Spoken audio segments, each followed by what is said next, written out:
네, 안녕하세요. 배치할스 유튜버입니다. 아이패드가 궁금해서 가장 저렴한 아이패드인 아이패드 9세대 64기가 와이파이 모델을 구매해서 쓰고 있었는데, 아이패드를 쓰다 보니까 이 애플 펜슬도 궁금해지더라고요. 그래서 구매를 하려고 알아봤더니 애플 펜슬 1세대 기준 109,000원이 제일 저가더라고요. 와, 아이패드를 40만원 정도에 주고 구매를 했는데 애플 펜슬을 그 4분의 1 가격 정도인 10만원대에 구매를 한다? 너무 돈이 아깝더라고요. 참고로 지금 보시는 이 애플 펜슬 1세대는 지인이 쓰지 않는다고 해서 얻어왔는데 방전이 돼서 고칠 수가 없더라고요. 이것도 배터리가 방전되면은 방법이 없더라고요. 배터리를 교체할 수도 없는 구조라, 어차피 이렇게 애플 펜슬 자체도 배터리가 방전되거나 하면 고칠 수 없는데 비싼 돈 들여서 애플 펜슬 1세대를 구매하느니 짜플 펜슬을 구매하자고 해서 구매를 해봤습니다. 국내에도 짜플 펜슬을 많이 판매하는 곳이 있는데 이제 직구하는 것보다 가격이 비싸고, 물론 물건도 다르겠지만요. 그래서 저는 알리익스프레스에서 직구를 했습니다. 알리익스프레스에서 검색어 자체를 짜플 펜슬이라고 한글로 검색을 하시면 이렇게 다양한 짜플 펜슬이 나오는데, 저는 가장 왼쪽에 이 상단에 있는 이거 제일 많이 구매하시더라고요. 23세대 짜플 펜슬을 구매를 했습니다. 구매가는 23,000원 정도 저렴한 가격에 이제 배송료 포함 구매를 했고요. 배송은 일주일 안에 도착하는 것 같아요, 평균적으로. 이렇게 제품을 받았는데 스타일러스 펜이라고 되어 있죠. 개봉을 해볼게요. 가격 대비 혜자스럽게 여분의 펜 쪽 2개랑 인조 가죽으로 된 펜슬 파우치, 그리고 짜플 펜슬은 무선 충전이 되지 않거든요. 그래서 A2C 충전 케이블이 있고요. 간단 사용 설명서, 짜플 펜슬이 들어 있습니다. 생김새는 애플 펜슬 2세대와 거의 유사한 모습을 볼 수 있어요. 애플 펜슬 1세대와 비교시 장점이 되게 가볍고, 그리고 무게 밸런스가 좋습니다. 애플 펜슬 1세대 같은 경우에는 이렇게 중심축에 놓고 하면, 애플 펜슬 1세대 같은 경우에는 무게 중심이 약간 요 뒷부분이 더 무겁거든요. 그래서 이렇게 필기를 할 시에 무게추가 뒤에 달려 있다고 생각하시면 돼요. 이렇게 필기를 장시간 할 때 좀 부담이 되는 그런 무게 배분을 가지고 있고요. 짜플 펜슬 같은 경우에는 애플 펜슬 대비 무게도 가볍거니와 무게 중심이 펜 쪽 부분이 더 무겁게 되어 있습니다. 그래서 이렇게 필기를 장시간 할 때 훨씬 더 편하더라고요. 일주일 정도 제가 사용을 해보니까 그런 느낌이 들더라고요. 물론 얘가 고장이 나서 제대로 필기를 해보지 못했지만, 얘는 간단하게 들고 이렇게 필기하는 척만 하더라도 이 뒷부분이 확실히 무겁고 펜 자체 무게가 훨씬 더 무겁다는 것을 느낄 수 있었습니다. 충전은 C타입으로 하기 때문에 C타입 충전 포트가 있고, 그 앞에 LED 인디케이터가 있고요. 그리고 후면에 이게 터치인데 터치로 전원을 끄고 켜요. 제품 사용 방법은 되게 간단해요. 후면에 이렇게 터치를 3초 정도 누르고 있으면 LED 인디케이터가 불이 들어오면서 펜슬이 작동을 하기 시작하고요. 이 상태에서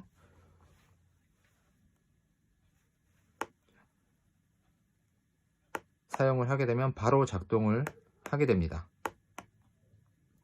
참고로 짜플 펜슬을 구매하시기 전에 알아봐야 될 게, 이제 지원되는 아이패드에 대해서 알아보셔야 되는데, 2018년도 이후에 출시된 모든 아이패드, 그러니까 애플 펜슬 1세대, 2세대 상관없이 2018년도 이후에 출시한 모든 아이패드에서 이 짜플 펜슬을 사용이 가능하고요. 제가 이거 짜플 펜슬을 알아보면서 한 가지 끌렸던 게 이 펜촉 있잖아요. 거의 정품과 비슷하게 생겼죠. 이게 이렇게 빼고 정품 거를 빼서 껴보면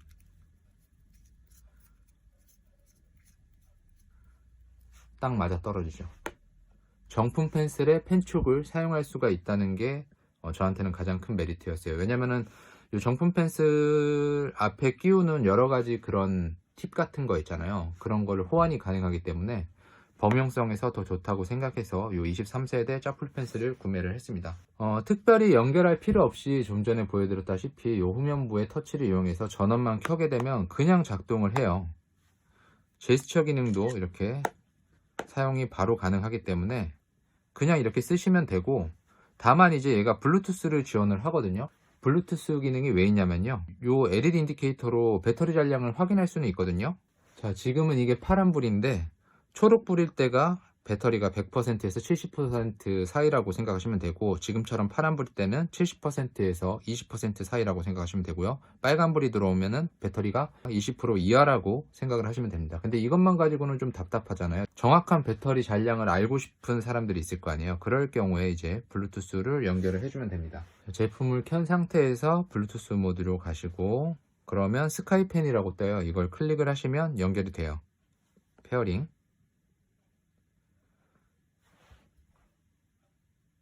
연결이 됐죠. 그러면 지금 보시는 것처럼 지금 사용하는 짜플 펜슬의 배터리 잔량을 이렇게 육안으로 확인할 수가 있습니다. 블루투스를 연결했을 때 요 배터리 잔량만 볼 수 있는 게 아니고, 자, 후면이 터치부잖아요. 블루투스를 연결했을 때 배터리 잔량만 볼 수 있는 게 아니고요. 이렇게 한 번 터치를 하면 홈으로 나가고, 두 번 터치를 하면 이런 식으로 내가 사용했던 어플들을 볼 수가 있는 이런 상태로 들어가게 됩니다. 블루투스를 끄게 되면 당연히 후면 터치부는 조작을 할 수 없게 되는데요. 이게 터치가 사용하다 보면은 되게 좀 민감하다고 느껴지거든요. 왜냐면 펜을 이렇게도 잡았다가 뭐 이렇게 됐다가 습관적으로 이렇게 누를 수도 있잖아요. 이럴 경우에 홈으로 나간다든지 오작동이 많이 일어나요. 그래서 저 같은 경우에는 블루투스를 끄고 사용을 하는 게 좋았습니다. 실제 사용 시에 정품과 다른 점은 필압이 안 되는 거, 그러니까 필압 감지 기능이 작동하지 않는 것 외에는 모두 동일하다고 생각하시면 돼요. 끊김 현상도 제가 일주일 정도 사용해 보면서 느낀 적이 없고요. 거의 똑같다라고 생각을 하시면 됩니다. 다만 한 가지 아주 크게 다른 점이 있는데, 바로 필압 기능을 지원하지 않는다는 거예요. 사용을 할 때 세게 눌러서 사용을 하거나 약하게 눌러서 사용할 때 이 선의 굵기가 압력을 감지해서 바뀌는 걸 의미하고요. 그 기능을 제외한 액정에 손을 올려놨을 때 터치가 안 되는, 그러니까 펜만 인식을 하는 팜 리젝션은 작동을 하고요. 그리고 틸트 기능이라고 해서 펜을 90도로 세웠을 때랑 살짝 눕혔을 때, 많이 눕혔을 때 이렇게 선의 굵기가 바뀌잖아요. 이 기능은 정품과 동일하게 작동을 합니다. 자, 여기서 이제 사용자가 갈리게 되는데요. 필압 기능이 왜 필요하냐면요, 드로잉 하시는 분들은 필압이 꼭 필요해요. 제가 전공이 애니메이션이기도 한데, 이 압력 감지를 해서 실제로 손으로 그리는 것 같이 표현을 하기에는 필압 기능은 필수고요. 또 하나, 캘리그라피 하시는 분들 중에 요새 태블릿류로 캘리그라피를 하시는 분들도 있는데, 필압이 안 되면 캘리그라피는 불가능하다고 생각하시면 됩니다. 생긴 게 2세대랑 같기 때문에 2세대 펜슬을 지원하는 아이패드 프로 1세대를 보면 이 측면에 이런 식으로 정품 펜슬과 마찬가지로 측면에 되게 강력하게 이렇게 자력이 있어서 붙여서 다닐 수가 있습니다. 물론 충전은 안 돼요. 충전은 무조건 여기 보이는 C타입 충전 포트로 유선으로만 가능합니다. 그리고 정품에 비해서 진짜 좋은 점이 있는데요. 정품 펜슬에 비해서 진짜 좋은 점이 있는데, 2018년도 이후에 나온 모든 아이패드에서 사용이 가능하다고 했잖아요. 별도의 페어링 필요 없이 짜플 펜슬을 작동만 시키면, 자, 9세대 아이패드에서도 그냥 사용이 되고요. 그리고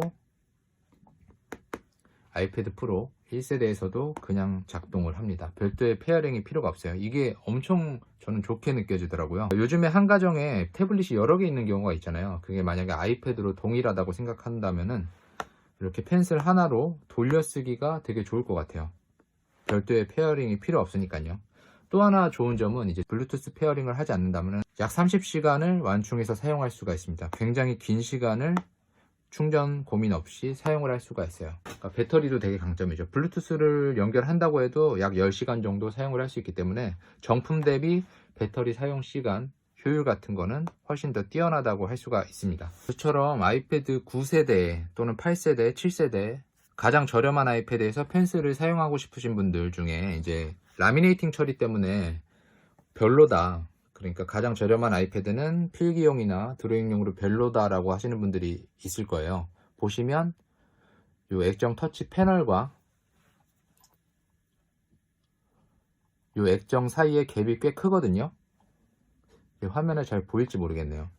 육안으로 식별될 정도로 커서 실질적으로 펜을 사용할 때 이 갭이 느껴진다라고 하시는 분들이 있는데, 실제 제가 일주일 정도 사용을 해보니까 그거는 그렇게 크게 느껴지지 않았어요. 전혀 안 느껴지진 않는데 사용할 때 불편한 수준은 아니다.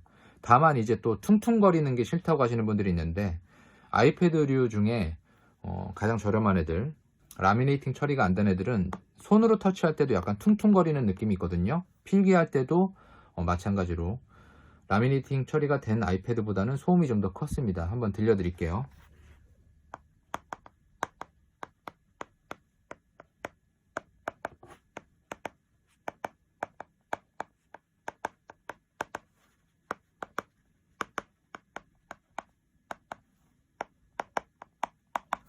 약간 퉁퉁거리는 소음이 발생을 하고요. 그러면 라미네이팅 처리가 되어 있는 이 아이패드 프로 1세대에서 테스트를 한번 해볼게요.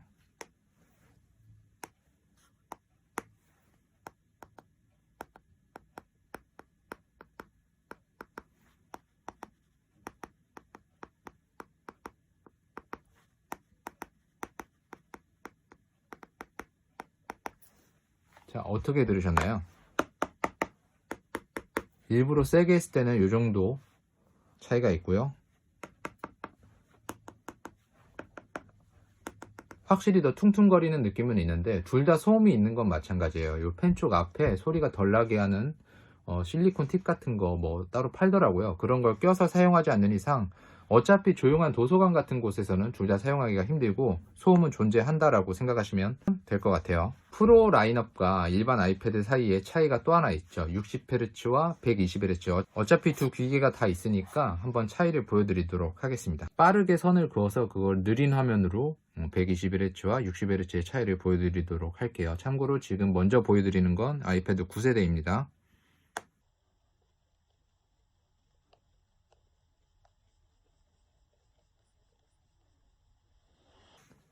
그리고 아이패드 프로.